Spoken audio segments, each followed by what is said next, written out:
Hello viewers, कैसे हो आप सब लोग। आप सब बढ़िया होंगे। तो आज हम बात करने वाले हैं प्री ऑरिकल साइनस की।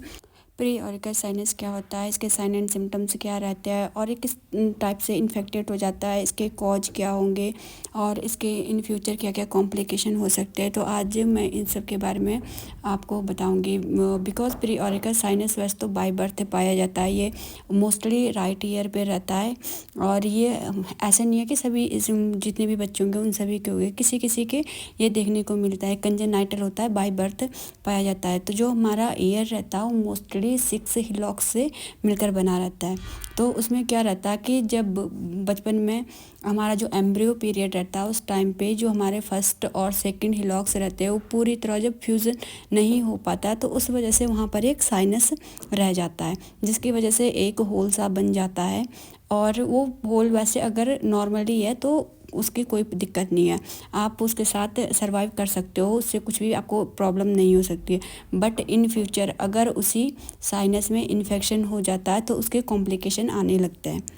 तो उसके कॉम्प्लिकेशन आपको कुछ देखने को मिल सकते हैं, जैसे कि जो हमारा ईयर रहता है उसके जहाँ पर जो साइनस रहता है राइट ईयर में जो प्रेजेंट रहता है उसके ऊपर साइड पे क्या हो जाता है कि उस एक सिस्ट टाइप का बनने लगता है, क्योंकि जो साइनस रहता है वो पूरी तरह से क्लोज हो जाता है, जिसकी वजह से जो इन्फेक्शन है वो दूसरी जगह होने लगता है और उससे उसके ऊपर सिस्ट टाइप का बनने लगता है। तो उसका क्या करते हैं, अगर हम लोग डॉक्टर को दिखाते हैं उससे क्या होगा कि ईयर में पेन होने लगता है और आप राइट साइड पे सो नहीं पाओगे। तो ये कुछ इसके कॉम्प्लिकेशन होने लगते हैं और उससे क्या होगा, नेक में भी पेन होने लगता है, पूरा हेडेक पेन करने लगता है जब ये इन्फेक्टेड हो जाता है ये साइनस। तो उसके क्या करनी पड़ती है, सर्जरी करवानी पड़ती है। उससे पहले डॉक्टर कुछ मेडिकेशन देता है, कुछ एंटीबायोटिक देता है कि हो सके तो एंटीबायोटिक से ठीक हो जाए, बट ये एंटीबायोटिक से क्योर नहीं होता। तो उसकी क्या होती है, एक माइनर सी सर्जरी होती है।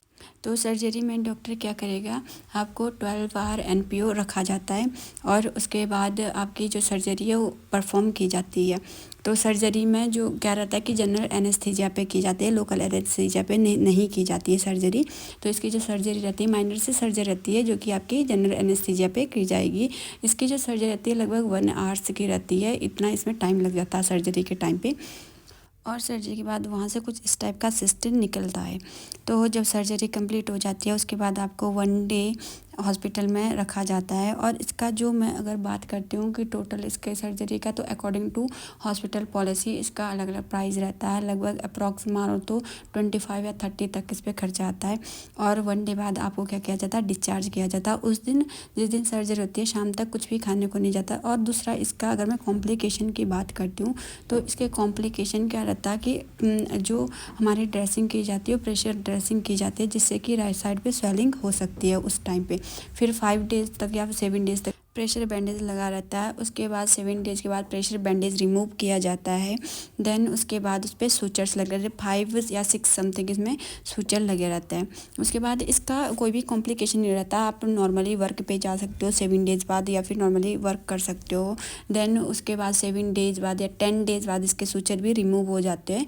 सूचर रिमूव होने के बाद थोड़ा बहुत वीकनेस रहती है इसमें और बाकी आप डेली वर्क कर सकते हो, अपना ऑफिस जा सकते हो। और इन फ्यूचर इसका कॉम्प्लिकेशन रहता है कि ये रियकर हो सकता है, बट वैसे ये केसेस में देखने को नहीं मिलता है मोस्टली, बट कभी कभी ये रियकर हो सकता है। तो ये था मेरा छोटा सा वीडियो जो कि प्री ऑरिकल साइनस रिलेटेड था। पसंद आए तो लाइक शेयर एंड सब्सक्राइब जरूर करें। Bye bye.